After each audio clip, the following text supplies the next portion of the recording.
I'm sharing with you 2 deckled edged papers by Nomad Crafts Company. If you're new here, my name is Teresa. I'm a surface pattern designer and watercolor artist.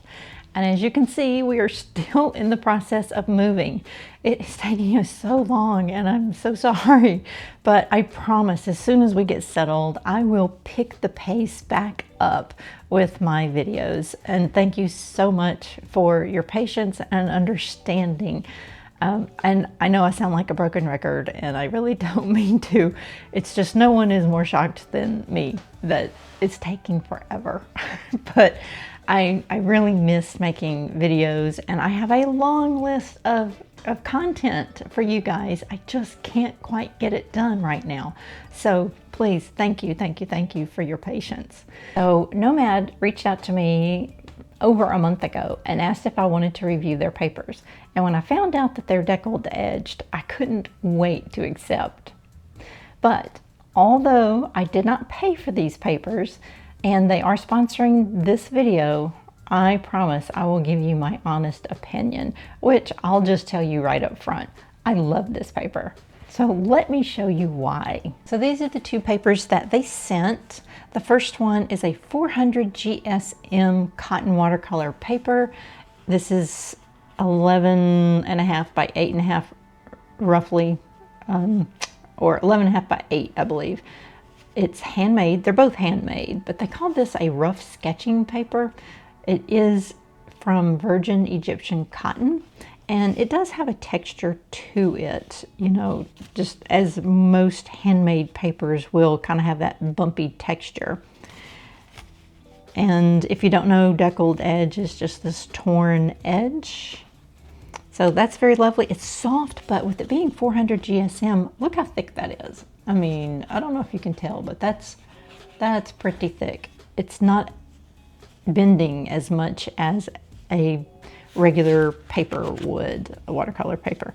So that's going to be really fun to see how that reacts. And this one, now this one is 150 GSM, so it's much thinner, but it's an antique paper. They describe it as vintage handmade antique paper. So I really love, first of all, the color is going to be very fun and unique to work with. Then it has color variations in it everywhere. And look at that. I mean, that's going to be fun. I don't know what I'll do with that. Oh, and see, there's a little bit of it, you know, that's actually etched into the paper. Then there's the color of it. I don't know. That's interesting. So this is going to be very fun to see how the watercolor reacts to that. This feels they both are very soft, and this one actually makes me feel like, you know, it's ancient. I should not even be touching it.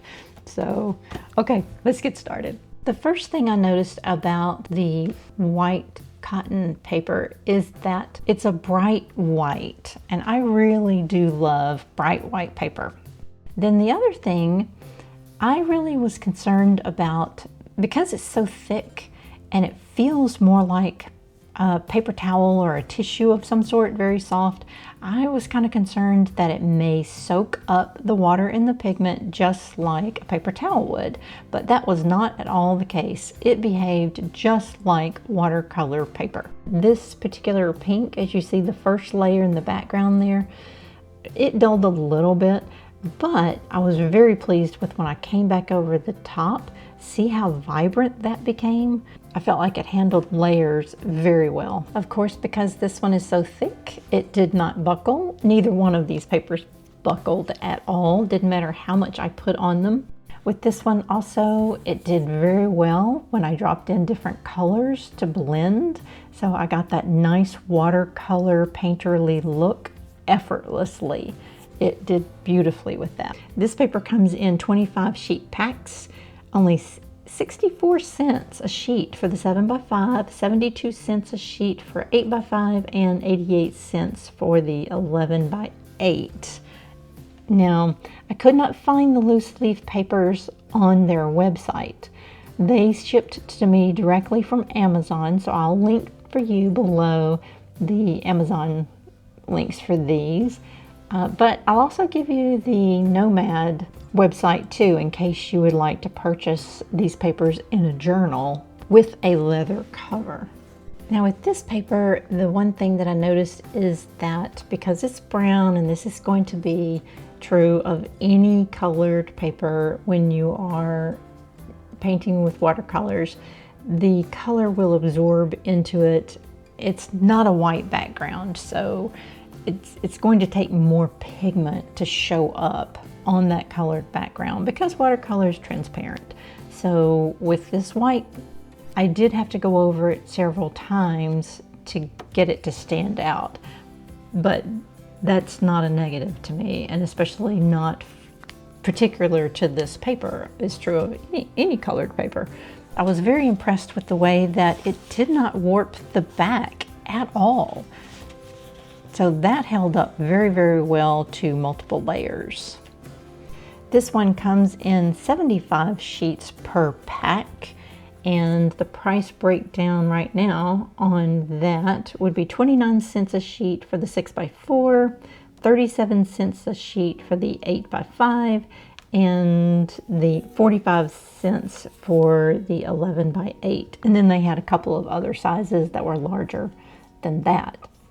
So the only cons that I could come up with for this paper is that sometimes it may not lift very well. So if you try to soak up or lift some of the pigment, it's probably going to stain it.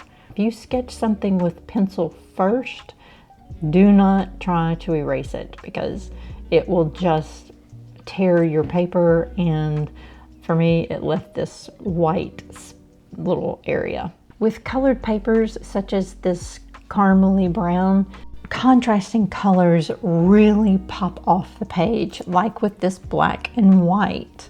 So all in all, I loved working with this paper. I will use this a lot in the future. So here's everything that I painted in its finished form. And if you want to see any of these in their full version, then just let me know and I'll post a video of the full painting.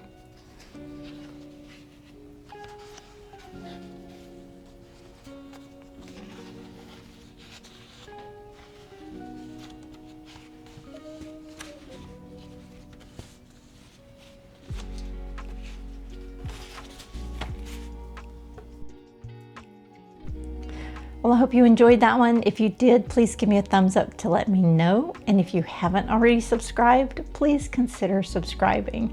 I have a lot more content in the works for you. Thanks so much, and I hope to see you soon.